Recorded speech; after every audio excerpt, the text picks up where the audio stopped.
سيدنا محمد وعلى آله وصحبه وسلم.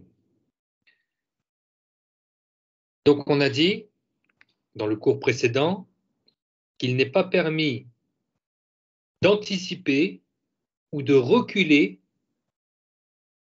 une prière obligatoire sans excuse valable. D'accord? Donc celui qui n'a pas d'excuse valable, donc lorsqu'on parle d'excuses valables dans la religion, c'est concernant, c'est-à-dire ce sont les excuses qui font partie de la charia, des lois islamiques. Ce n'est pas les excuses que chacun pourrait se donner de son propre chef. Non. Lorsqu'on parle des excuses, c'est ce qui est confirmé dans les lois de l'islam, dans la charia. Donc si quelqu'un n'a pas d'excuse, il n'a pas le droit d'anticiper une prière obligatoire par rapport à son temps. On a vu que chaque prière a un temps de début et un temps de fin. Eh bien, on ne peut pas pratiquer la prière avant son temps. Ça, c'est un grand péché. Et on ne peut pas non plus reculer la prière par rapport à son temps.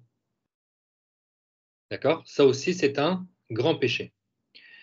Donc, on a vu le début, par exemple, du temps de Dhuhr et la fin du temps de Dhuhr, lorsque le soleil s'écarte du milieu du ciel, début du temps de Dhuhr, et il se termine jusqu'à ce que la longueur de l'ombre d'un objet quelconque a atteint la longueur de l'objet en lui-même, plus l'ombre qu'il avait au moment du zénith. Donc ça, c'est le début du Dhuhr, la fin du Dhuhr. Si on part en heure, on va donner un exemple. On va dire, par exemple, le Dhuhr, il rentre à 14 heures et il se termine à 17 heures. C'est vraiment un exemple.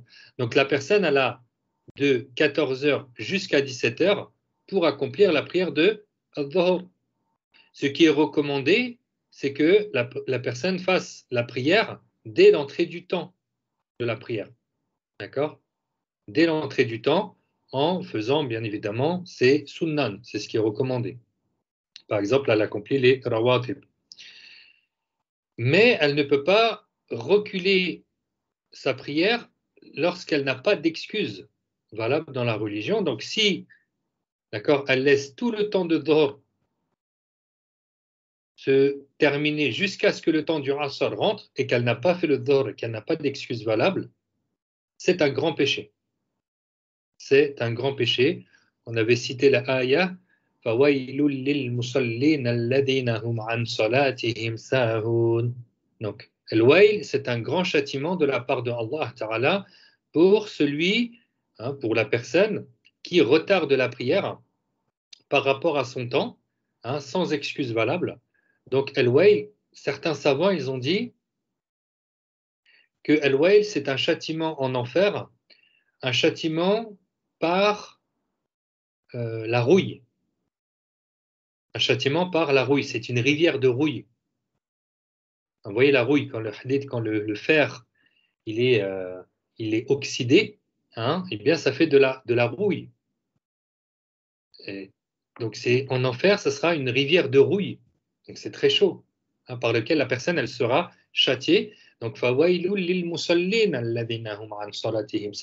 que Allah Ta'ala, il s'adresse aux prières, c'est-à-dire à ceux qui font la prière, mais qui retardent une prière sans excuse.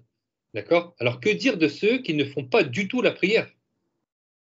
Imaginez le cas de celui qui ne fait pas du tout la prière. C'est déjà la personne qui manque à une prière obligatoire.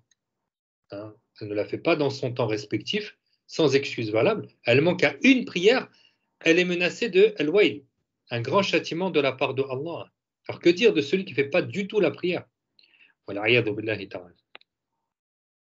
Donc, quelles sont les excuses valables qui permettent d'anticiper ou de reculer certaines prières par rapport à leur temps? Alors, on se rappelle qu'il y a des prières qui s'accordent. Il y a des prières qui s'accordent. On va dire le Dhuhr avec le Asr et le Maghrib avec le Isha. D'accord? Ce sont les prières qui s'accordent. Le Dhuhr avec le Asr et le Maghrib avec le Isha. Je n'ai pas dit les prières qui s'accordent, c'est le Asr avec le Maghrib ou c'est le Isha avec le Subh. Non.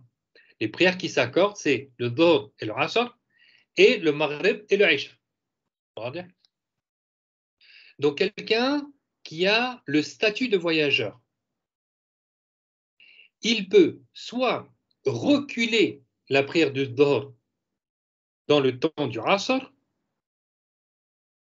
ou bien il peut anticiper la prière du Asr dans le temps de Dhuhr. Il en est de même pour la prière du Maghrib avec l'Aïcha. C'est-à-dire que la personne qui est voyageur, par exemple, ou qui est malade, elle peut reculer la prière du Maghrib dans le temps du Aïcha, ou bien anticiper la prière du Aïcha dans le temps du Maghrib.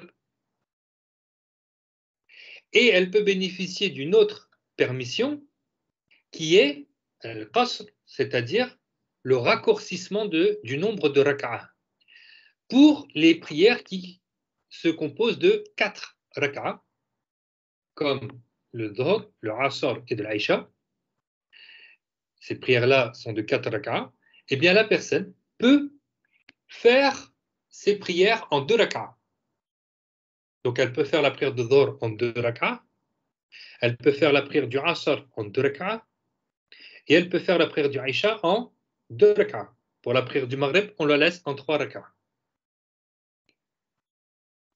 Donc, si la personne a cette permission, a bien le statut de voyageur, par exemple, et qu'elle se trouve dans le temps de Dhuhr, et qu'elle veut effectuer la prière de Dhuhr dans le Asr, eh bien, tout simplement, elle met l'intention de repousser la prière de Dhuhr dans le temps du Asr, tout simplement.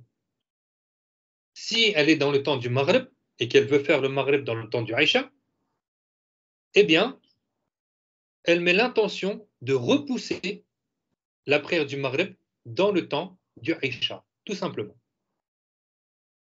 Si maintenant, cette personne-là veut anticiper les prières, donc elle veut faire par exemple la prière du Asr dans le temps de Dhuhr, eh bien, il y a comme condition de mettre dans son intention, lorsqu'elle va effectuer la prière de Dhuhr, dans Takbiratul Ihram, c'est-à-dire le takbir d'ouverture par la parole Allahu Akbar.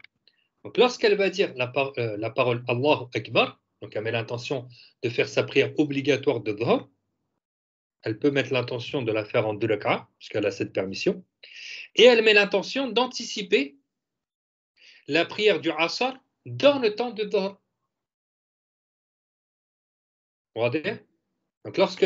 Donc si maintenant elle fait la prière de Dhuhr, d'accord, elle a mis son intention de faire la prière de Dhuhr obligatoire en 2 rak'ah, elle a dit la parole Allahu Akbar. Et puis elle a oublié de mettre l'intention d'anticiper la prière du Asr.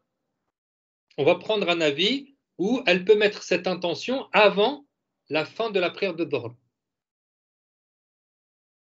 Mais il faut que dans cette prière, elle mette l'intention d'anticiper le Asr, d'accord, dans le temps de Dhuhr. Donc la personne, elle a dit Allahu Akbar avec l'intention qui convient. Elle a effectué ses 2 rak'ah, puisqu'elle a mis l'intention de faire le Dhuhr en 2 rak'ah. Elle passe son salam, elle dit Assalamu alaikum wa rahmatullah, Assalamu alaikum wa rahmatullah, et pas Salam wa rahmatullah, Salam wa rahmatullah. Non, Assalamu alaikum. On va voir que ça, c'est un des piliers de la prière. Donc, c'est de dire Assalamu alaikum avec As.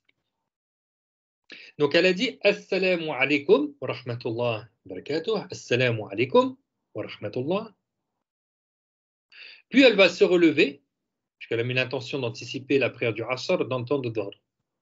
Elle va se relever et elle va mettre son intention de faire la prière du Asr en 2 rak'ah, si elle veut, lors de son takbir d'ouverture de prière, donc lors de la parole Allahu Akbar. Puis elle effectue son Asr, elle passe son salam final et c'est terminé. Elle aura fait le Dhuhr et le Asr. Pareil pour le Maghrib et l'Aïcha. Si la personne veut faire l'Aïcha dans le temps du Maghrib, donc elle va préciser dans son intention, lorsqu'elle va effectuer la prière du Maghrib, d'anticiper la prière du Aïcha dans le temps du Maghrib. Ensuite, la personne, elle fait son Maghrib, elle se relève, donc elle dit Assalamu alaikum, elle se relève et elle fait son Aïcha. Donc lorsqu'elle va le faire l'Aïcha, elle peut le faire en 2 raka'a. Donc elle précise cela dans son intention. D'accord, hein, de raccourcir le nombre de raka'a. Tout simplement. Alors, une question qui revient souvent, c'est combien de temps elle a entre une prière et une autre. Par exemple, si elle anticipe le temps du Asr dans le temps de Dhuhr, elle passe son salam final pour la prière de Dhuhr. Combien de temps elle a pour faire le Asr? Il ne faut pas qu'elle laisse un temps plus grand que le temps d'accomplir 2 raka'a d'une manière normale. D'accord? Il ne faut pas laisser un temps plus grand que le même temps qui est nécessaire pour faire 2 raka'a d'une manière normale. D'accord? Pareil pour le Maghrib et l'Aïcha. Donc elle termine le Maghrib. Elle avait mis l'intention d'anticiper l'Aïcha dans le Maghrib. Il ne faut pas qu'elle laisse un temps plus grand que le temps qui est nécessaire pour l'accomplissement de 2 raka'a effectués d'une manière normale. Voilà. Donc, on a parlé du statut de voyageur. Comment on devient voyageur? On n'a pas besoin de mettre une intention d'être voyageur. D'accord? C'est précisé dans aucun livre de fiqh qu'il faut mettre l'intention d'être voyageur. Pourquoi? Parce qu'à partir du moment où la personne quitte, elle sort de son agglomération, elle parcourt une certaine distance et elle met l'intention de ne pas rester plus que 3 jours dans cette ville ou dans cet endroit qu'elle a atteint, elle a le statut de voyageur. Il n'y a pas d'intention à mettre. Donc, la personne est sortie de son agglomération. Elle a quitté les limites de la ville. Ce n'est pas le nom de la ville. C'est lorsque elle quitte les limites de la ville où, lorsqu'elle regarde et à droite et à gauche, elle ne voit plus de construction habitable. Elle ne voit plus de construction habitable, et ce dans un rayon de 300 coudées. Une coudée, c'est environ 47 cm, c'est évalué à 2 empans. D'accord? Un empan, c'est la distance qu'il y a entre le petit doigt et le pouce. Donc ça correspond à environ 47 cm. D'accord? Ou on pourra dire du bout de la main jusqu'au coude. D'accord? Ça fait une coudée. Donc, la personne est sortie de son agglomération. Elle a quitté les remparts de sa ville, par exemple. Donc, encore une fois, je ne dis pas le nom de la ville. On prend par exemple Paris. Les banlieues parisiennes, tu quittes une ville pour rentrer dans une autre ville. Donc, ce sont 2 noms différents, mais tu n'es pas sorti de l'agglomération. Tu n'es absolument pas sorti de l'agglomération. Parce qu'à chaque fois que tu roules, eh bien, il y a toujours des constructions habitables. Même si tu quittes le nom de la ville, tu rentres dans une autre ville, tu n'es pas sorti de l'agglomération. Quand on dit que tu es sorti de l'agglomération, c'est-à-dire que tu sors des limites au point que quand tu tournes la tête à droite et à gauche, tu n'as plus de construction. Par exemple, si tu traverses un champ, bah, ça y est, là, tu es sorti de l'agglomération. Ou tu traverses une forêt, bah, ça y est, tu es sorti de l'agglomération. C'est un exemple. Pour vous dire qu'il n'y a plus de construction habitable. Ensuite, quant à la distance, il y a divergence entre les savants. Pourquoi? Parce que la distance est évaluée en farsar. Et un farsar, eh bien justement, elle est là la divergence entre les savants. C'est que certains savants, ils ont dit qu'un farsar, c'est 9000 coudées, et d'autres, ils ont dit un farsar, c'est 3000 coudées. C'est pour ça qu'il y a des divergences entre les savants quant à la distance à parcourir pour avoir le statut de voyageur. Donc on va entendre 45 km, on va entendre 80 km, on va entendre 120 km, on va entendre des avis qui sont plus faibles, avec un nombre de kilomètres différent. Donc il y a divergence entre les savants quant à la distance à parcourir pour avoir le statut de voyage. Donc si on reste sur la distance de 45 km ou 80 km, comme vous voulez, donc la personne elle a quitté son agglomération et elle parcourt cette distance de 45 km. De là, elle arrive dans un endroit, donc dans une autre ville, et elle ne va pas rester plus que 3 jours. D'accord? Donc là, elle a cette permission d'anticiper ou de reculer les prières qui s'accordent. Et qasr, c'est le raccourcissement du nombre de rak'a de 4 en 2. Elle a cette permission. Même si le voyage ne comporte pas de difficultés.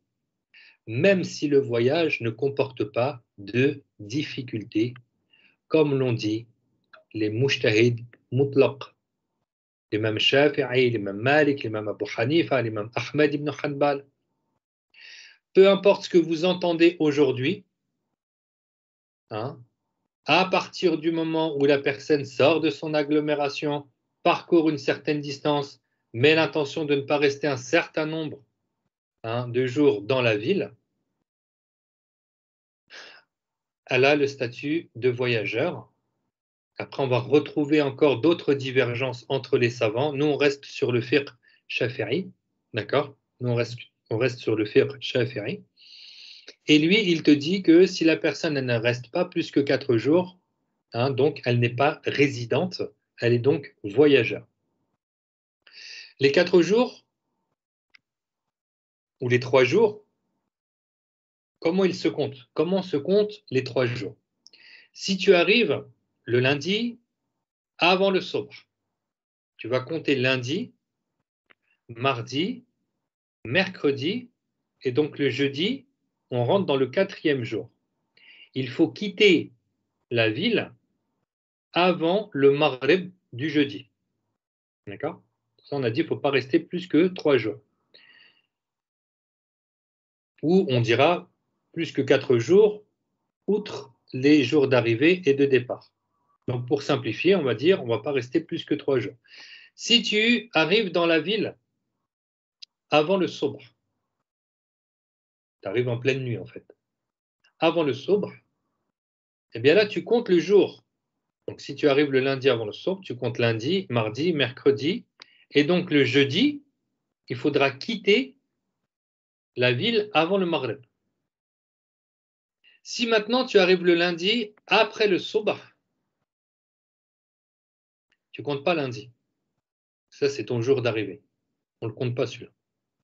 Donc on va compter mardi, mercredi, jeudi, et vendredi, on rentrera alors dans le 4e jour. Donc il faut absolument quitter la ville avant l'entrée du temps du Maghreb.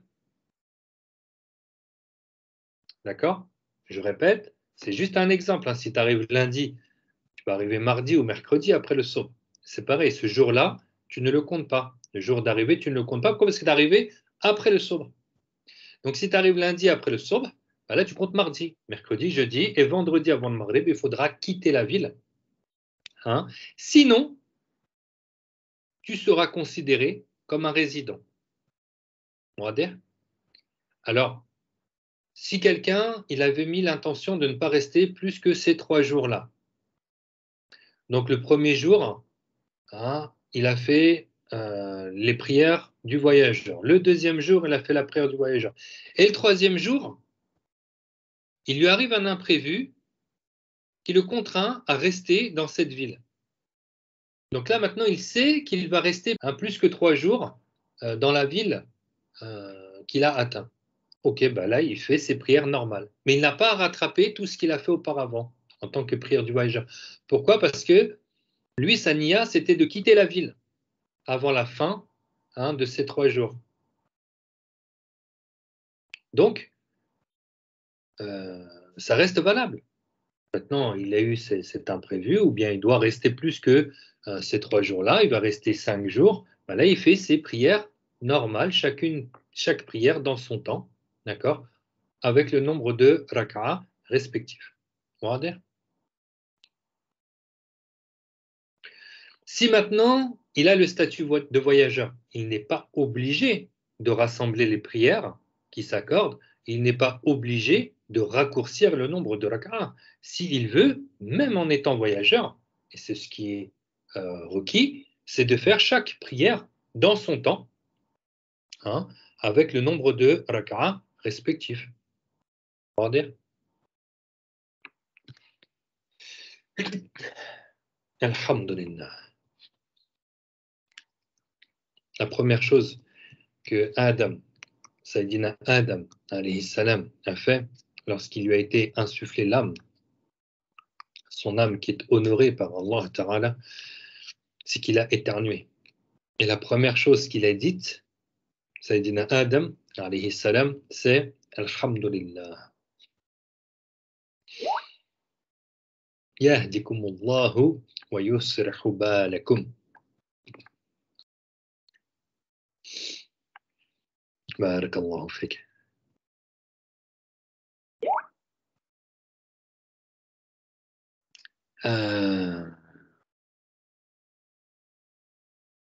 Donc, quelqu'un qui a le statut de voyageur, il a cette permission, mais il n'est pas obligé non plus de faire ce raccourcissement de prière, mais il a cette permission. De même pour celui qui est malade, d'accord? Celui qui est malade, il est très malade, il est dans son endroit, chez lui ou autre, il est très malade, il a cette permission d'anticiper ou de reculer les prières qui s'accordent. Bien sûr, aussi, pour le voyageur, il ne faut pas que ce voyage soit effectué pour désobéir à Allah Ta'ala, sans quoi il n'a pas cette permission. D'accord? Si son voyage est dans l'objectif de désobéir à Allah Ta'ala, il n'a pas la permission de reculer ou d'anticiper les prières qui s'accordent. Il n'a pas cette permission. Donc, par exemple, quelqu'un qui va voyager pour faire un commerce illicite, d'accord? Ou bien il va, il est mal intentionné dans son voyage, c'est pour désobéir à Allah Ta'ala, il n'a pas l'autorisation de Al-Qasr. Donc, c'est pour cela que les savants, lorsqu'ils parlent que la personne n'a pas le droit d'anticiper ou de reculer les prières par rapport à leur temps, sans excuse valable, voilà, on a parlé de certaines excuses valables qui rendent permis l'anticipation ou le recul de certaines prières. Donc ensuite, le cheikh, il dit dans son livre, si un empêchement qui fait tomber l'obligation de la prière, si un empêchement arrive, et cet empêchement fait tomber l'obligation de la prière, donc la prière n'est plus obligatoire, comme les menstrues ou les lochis, le sang que perd la femme après l'accouchement, ou la folie, ou l'évanouissement. Si cet empêchement survient alors qu'il s'est écoulé du temps de la prière, un temps suffisant pour l'accomplir, eh bien cette prière doit être rattrapée après l'empêchement. Par exemple, il y a eu un temps suffisant depuis le début du temps de Dhuhr jusqu'à ce que survienne l'empêchement, il y a eu un temps suffisant pour l'accomplissement de la prière. Mais la personne n'avait pas fait la prière. La personne n'avait pas fait la prière, alors qu'elle a eu un temps suffisant pour l'accomplir. Mais elle n'a pas effectué la prière. Et il lui arrive son empêchement. Par exemple, la femme, eh bien, son cycle de menstrues est arrivé. Donc ça a fait tomber l'obligation de la prière, parce qu'on a dit que pendant les menstrues, la personne n'a pas le droit de faire la prière. Elle ne peut pas accomplir la prière, pas le droit de faire la prière. Et son empêchement est arrivé, il est tombé. Et il est arrivé alors qu'il y a eu, depuis le début du temps de la prière, un temps suffisant pour l'accomplir, mais ne l'a pas accompli. Eh bien, à la fin de son empêchement, à la fin de son cycle, il faudra rattraper cette prière. D'accord? Pourquoi? Parce qu'en fait, son empêchement, il est arrivé dans un des temps de la prière, duquel elle avait eu en réalité le temps de l'accomplir, mais elle ne l'avait pas fait, ça ne veut pas dire qu'elle est tombée dans le haram. Hein. D'accord? Elle avait, par exemple, 3 heures pour faire la prière, et puis, depuis le début de son temps de la prière jusqu'à l'arrivée de son empêchement, il y a eu un temps suffisant pour l'accomplir. Donc, peut-être une demi-heure après, son empêchement, il est arrivé, une demi-heure après le début du temps de la prière. D'accord? Elle avait encore 2 heures et demie pour le faire, mais son empêchement a fait tomber l'obligation de la prière pendant son empêchement. Ça n'empêche qu'à la fin de son empêchement, elle devra rattraper cette prière. Pourquoi? Parce qu'elle avait eu un temps suffisant pour l'accomplir. Donc, si un empêchement survient après le début du temps de la prière, il lui faudra la rattraper après l'achèvement de l'empêchement. Comme par exemple, si une femme allait menstruer pendant le temps de Dhuhr, ou si quelqu'un a été atteint de folie ou d'évanouissement, après que ce soit écoulé depuis le début du temps de la prière, un temps suffisant pour l'accomplir, eh bien, cette prière-là devra être à rattraper.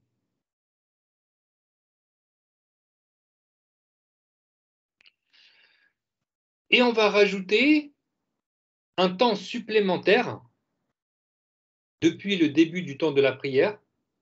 On va regarder, ça c'est un autre cas, on va citer un autre cas. Le cas de celui qui est en problème dans le cas de l'incontinence. Il est dans un cas d'incontinence, ou quelqu'un de cet ordre. Comme la femme qui est mustahada, c'est le sang qui s'écoule et qui n'est pas le sang des menstrues, c'est-à-dire c'est le sang qui s'écoule après les 15 jours du cycle de menstrues. C'est-à-dire les 15 jours, c'est le maximum de jours de menstrues, il s'est écoulé et la femme, eh bien, elle a encore du sang. Ça s'appelle le sang de l'istihada. C'est le sang de maladie. D'accord? Donc là, la personne, elle doit faire la prière en observant ces conditions. D'accord? Ou bien la femme qui a encore du sang qui s'écoule après son accouchement après 60 jours. Parce que le maximum d'Elochi, c'est 60 jours. Après 60 jours, c'est plus le sang d'Elochi. Il faut s'inquiéter là, il faut consulter un médecin. C'est pas normal. D'accord? C'est istihada, c'est-à-dire le sang de maladie. Donc, la personne qui est dans un cas d'incontinence. Alors, c'est quoi ou bien c'est la femme qui est mustahada. Donc, c'est quoi le problème d'incontinence? Il y en a plusieurs. On va parler de l'incontinence urinaire. C'est-à-dire que la personne est éprouvée, c'est une épreuve de la part de Allah Ta'ala, et il y a un problème d'incontinence urinaire, c'est-à-dire que il y a des gouttes d'urine qui s'échappent de son corps. Elle ne contrôle pas. Elle ne contrôle pas ce problème d'incontinence. Donc, si ce problème d'incontinence, ou ce qui est de cet ordre, arrive dans le temps d'une prière, eh bien là, on va regarder si la personne n'a pas effectué la prière. On va regarder si, depuis le début du temps de la prière, jusqu'à ce qu'arrive son empêchement d'incontinence, par exemple, on va regarder si elle a eu un temps nécessaire et pour faire la purification et pour faire la prière. Si oui, elle a eu un temps nécessaire pour faire et la purification et la prière, qu'elle n'avait pas fait la prière, à la fin de son empêchement, elle doit rattraper cette prière. D'accord? C'est pour cela qu'il dit le shaykh, si un empêchement qui fait tomber l'obligation, comme les menstrues ou les lochis, la folie ou l'évanouissement survient alors qu'il s'est écoulé depuis le début du temps de la prière, c'est-à-dire la prière dans le temps dans lequel est survenu l'empêchement, un temps suffisant pour l'accomplir, c'est-à-dire suffisant pour accomplir la prière exclusivement, dans le cas où l'on fait partie de ceux qui peuvent anticiper leur purification par rapport au début du temps de la prière, donc ça c'est le premier cas qu'on a cité, plus un temps suffisant pour la purification dans le cas où l'on ne peut pas anticiper sa purification par rapport au début du temps de la prière, et c'est le cas de l'incontinent ou quelqu'un de cet ordre, comme la femme mustahada, qui a un écoulement de sang qui dépasse les 15 jours, cette prière devrait être rattrapée, dans les deux cas, après la fin de l'empêchement. Voilà. Donc j'ai expliqué ce que le cheikh a dit, c'est-à-dire que le premier cas, il a eu un empêchement, comme la folie, l'évanouissement ou la femme qui a ses menstrues. On regarde si depuis le début du temps de la prière jusqu'à ce qu'arrive son empêchement, elle a eu un temps suffisant pour l'accomplissement de la prière. Si oui, elle a eu un temps suffisant et qu'elle n'a pas fait la prière, à la fin de l'empêchement, elle doit rattraper cette prière. Et on rajoutera dans ce temps-là un temps de purification, c'est-à-dire est-ce que la personne, elle a eu un temps nécessaire et pour faire sa purification et pour faire la prière, pour qui? Pour celui qui a eu un problème d'incontinence ou ce qui est de cet ordre. Si oui, il a eu un temps suffisant avant que n'arrive son empêchement, il a eu un temps suffisant pour et la purification et la prière, eh bien cette prière-là doit être rattrapée après ou à la fin de son empêchement, de son problème d'incontinence. Regardez. Donc là, on est bien dans le fiqh, machallah. Donc là, on a parlé que voilà, il arrive le début de l'empêchement. Maintenant, on va regarder lorsque l'empêchement va s'arrêter. Dans quelle prière on va être? Dans quelle prière on va être lorsque son empêchement va s'arrêter? Et on va se rappeler les prières qui s'accordent. Le Dhuhr avec le Asr, le Maghrib avec l'Aïcha. Si son empêchement s'achève dans le temps de Dhuhr, et il lui reste un temps suffisant, ne serait-ce que pour dire la parole Allahu Akbar. Elle a un temps suffisant entre la fin de son empêchement et la fin du temps de la prière, même le temps de dire Allahu Akbar, cette personne-là doit faire la prière de Dhuhr. Si maintenant son empêchement prend fin dans le temps du Asr, même si c'est avant la fin du temps du Asr, même s'il lui restait juste un temps suffisant pour dire la parole Allahu Akbar,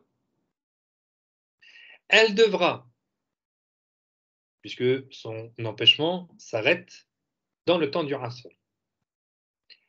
elle devra et faire le Asr, mais aussi la prière du Dhuhr. Pourquoi? Parce que le Dhuhr s'accorde avec le Asr. Et dans ce cas-là, la personne doit effectuer la prière ainsi que la prière qui la précède si elle fait partie des prières qui s'accordent. C'est vraiment simple. Si son empêchement s'achève dans le temps de Dhuhr, la personne a fait Dhuhr. Si son empêchement s'achève dans le temps du Asr, la personne doit faire et le Dhuhr et le Asr. Si son empêchement s'achève dans le temps du Maghrib, la personne a fait le Maghrib. Si son empêchement s'achève dans le temps du Aïcha, la personne doit faire et le Maghrib et l'Aïcha, parce que le Maghrib et l'Aïcha sont deux prières qui s'accordent. Alors le cheikh, il dit, si l'empêchement s'achève, c'est-à-dire ce qui faisait tomber l'obligation de la prière, alors qu'il reste encore du temps de la prière, la durée d'une takbira, c'est-à-dire le temps que quelqu'un mettrait pour dire Allahu Akbar, ou un temps plus long encore, mais pas moins. Alors la prière devra être accomplie, c'est-à-dire que cette prière reste à sa charge. C'est ce qu'on a dit tout à l'heure. Son empêchement s'arrête dans le temps de Dhuhr, et entre le temps de la fin de son empêchement et la fin du temps de la prière, il y a eu un temps, ne serait-ce qu'un temps suffisant pour la takbira, le temps de dire Allahu Akbar, ou un temps plus encore. Eh bien, la personne doit accomplir le Dhuhr. Si c'est dans le Maghrib, la personne, elle fait le Maghrib. D'accord? Ainsi que la prière qui la précède, c'est-à-dire qui précède la prière dans le temps dans lequel l'empêchement a pris fin, si elle se rassemble avec elle. En cas d'excuse, c'est-à-dire, il est permis de rassembler la prière qui la précède avec la prière dans laquelle l'empêchement a pris fin, en cas d'excuse, comme le voyageur. Par conséquent, il est un devoir d'accomplir la prière du Asr avec la prière de Dhuhr, puisqu'elle se rassemble avec elle, si l'empêchement, comme les menstrues ou autres, s'achève alors qu'il reste la durée d'une takbira avant le coucher du soleil. Il est un devoir d'accomplir la prière du Isha avec la prière du Maghrib, puisqu'elle se rassemble avec elle en cas d'excuse. À la fin de l'empêchement, c'est-à-dire si la fin de l'empêchement précède l'aube véritable de la durée d'une takbira, c'est-à-dire la durée d'une takbira, ou plus, mais pas moins. C'est exactement ce qu'on a expliqué. Innamal ilmu bit-ta'allum.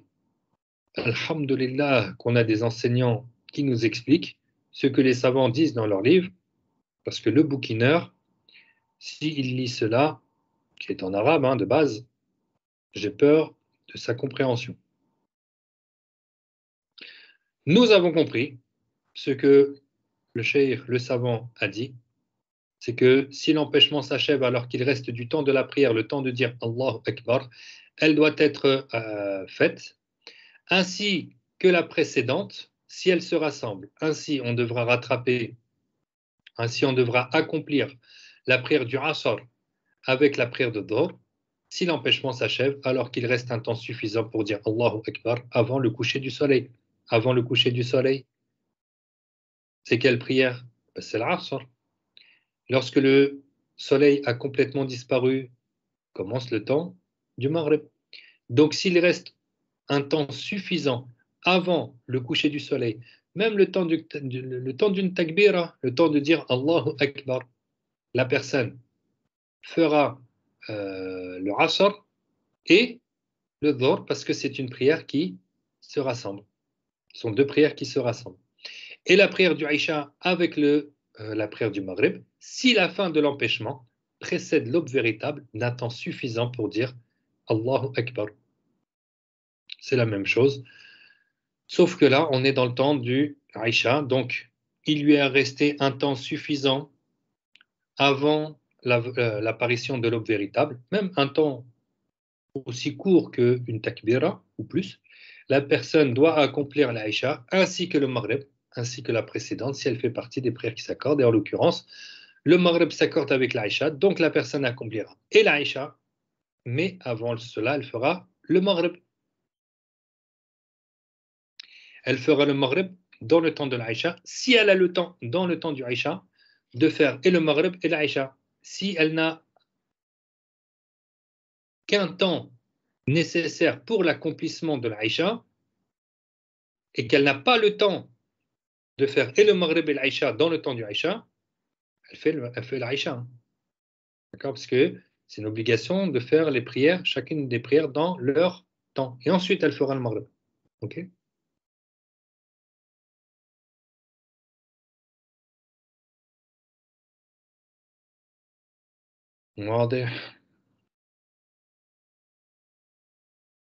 Donc là, on a bien expliqué si la personne, il lui arrive un empêchement.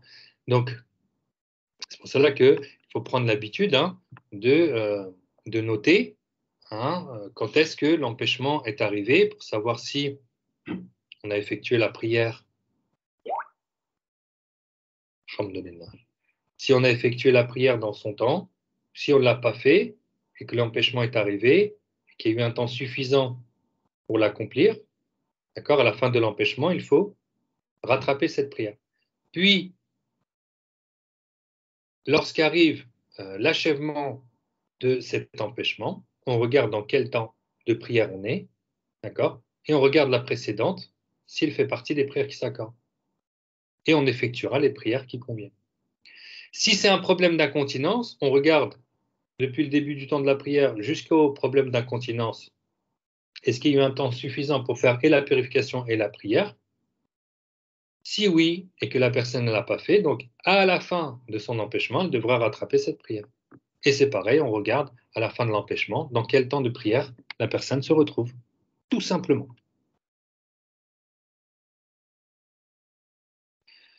Et nous, on observe ces cas-là parce que on ne veut pas arriver au jour du jugement en ayant sur nos épaules des obligations qui n'ont pas été accomplies. Donc, il faut se soucier de cela. D'accord? Il faut se soucier de cela. Tout comme on va se soucier d'accomplir correctement son acte d'adoration pour qu'il soit effectué. D'accord? Pour pas qu'il reste à notre charge. Parce qu'un acte d'adoration qui n'est pas correctement effectué, la personne ne s'est pas déchargée de son obligation. Ça, il y a beaucoup de gens qui passent outre ce cas-là. Il faut savoir quand même que si l'acte d'adoration n'est pas correctement effectué, la personne ne s'est pas déchargée de son obligation. C'est comme le jeûne de Ramadan. La personne, pendant la journée, elle fait une chose qui annule la journée de son jeûne, qui annule son jeûne. N'est-ce pas que cette journée-là, elle doit être rattrapée? Pourquoi? Parce qu'elle ne s'est pas déchargée de son obligation. C'est pareil pour la prière. D'accord? La personne qui n'a pas effectué correctement son obligation, elle ne s'est pas déchargée de cette obligation. Cette obligation reste toujours à sa charge.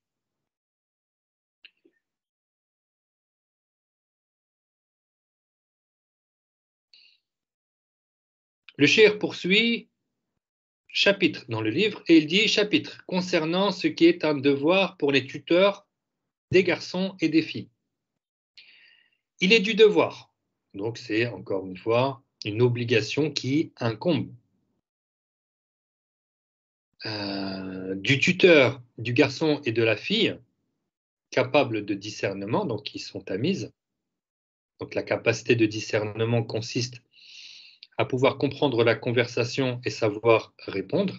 Donc là, on va parler d'un enfant qui n'est pas encore pubère, d'accord, mais qui a la distinction. D'accord? Il n'est pas encore pubère, mais il a la distinction. Donc la distinction, certains savants, ils ont dit, comment tu peux savoir si un enfant il a la distinction ou pas? Eh bien, c'est lorsque tu entames une conversation avec lui, tu lui poses certaines questions, il comprend les questions et il sait formuler les réponses. Mais ce n'est pas n'importe quel type de question. Ça ne veut pas être quel est ton âge, quel est ton nom. Ça, il a mémorisé quel âge il a, il a mémorisé quel est son nom, et ce n'est qu'une répétition. C'est certains types de questions, comme par exemple, combien il y a de jours dans la semaine? Si l'enfant, il a compris la question et il sait formuler une réponse, on dit qu'il a la distinction. Ou bien tu lui demandes combien il y a de mois dans l'année. Ou bien tu lui demandes combien il y a de mois de Ramadan dans une année. C'est certains types de questions que si tu poses à l'enfant, lui, il comprend et il sait formuler une réponse, on dit qu'il a la distinction. Il a cette capacité de discernement. Vous allez voir qu'il y a des jugements qui s'écoulent à partir de là. En d'autres termes, si l'enfant n'a pas encore le discernement, il n'a pas cette distinction, il n'a pas le discernement, tu ne peux pas dire à l'enfant, fais ton wudu. Tu ne peux pas dire à l'enfant, fais la prière.